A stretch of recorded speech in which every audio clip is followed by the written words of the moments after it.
கர்த்தருக்கு ஸ்தோத்திரம். ஊழியரின் ஊழியத்தை குறித்து ஒரு சிறிய ஷார்ட்டான மெசேஜை பார்ப்போம். எரேமியா 7:11.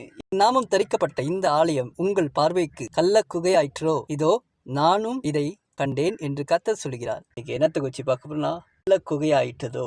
ஆண்டவர் என்ன சொல்றாரு, அவருடைய ஆலயத்துல கள்ள குகையா இருக்குதுன்னு நீங்க பாக்குறீங்கன்னு தெரியுதா அப்படின்ட்டு கேட்கிறாரு.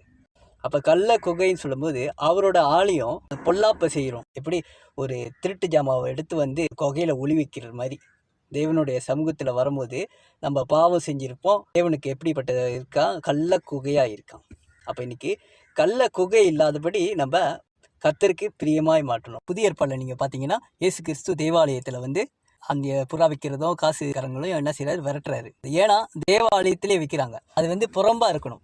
சபையில சாரி விற்கிறது, கூட்டு பிடிக்கிறது, கள்ள குகையாக்க கூடாது. ஏன்னா எல்லாமே அதே நோக்கத்துல வந்து வாங்குவாங்க. ஆண்டவர் என்ன சொல்றாரு, இது என் ஜெப வீடுன்னு சொல்லப்படுறது.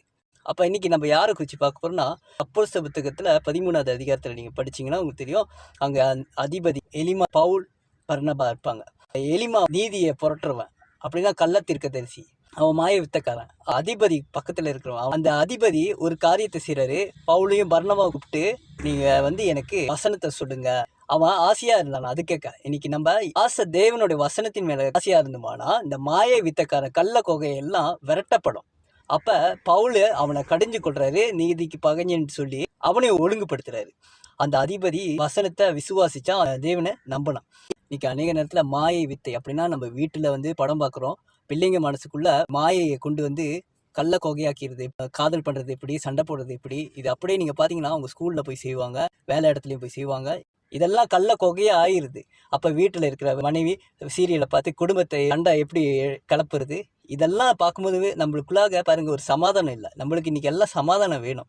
அப்ப தேவனுடைய வசனத்தை அதிபதி ஆசைப்பட்டதுல அதே போல வசனத்தை கேட்க ஆசைப்படணும். அவருடைய அற்புதங்களையும் அவரோட செயலில் நடந்தோம்னா நம்மளுக்கு ஒரு சமாதானங்கள் கண்டிப்பா நடக்கும்.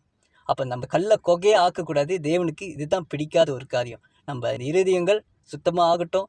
கர்த்தர்கிட்ட அனுதினம் பரிசுத்தமாய்ப்படுத்தி தேவனுடைய சித்தத்தை நம்ம செய்வோம். கர்த்தருக்கு சித்தமான அடுத்த வீடியோவில் பார்ப்போம்.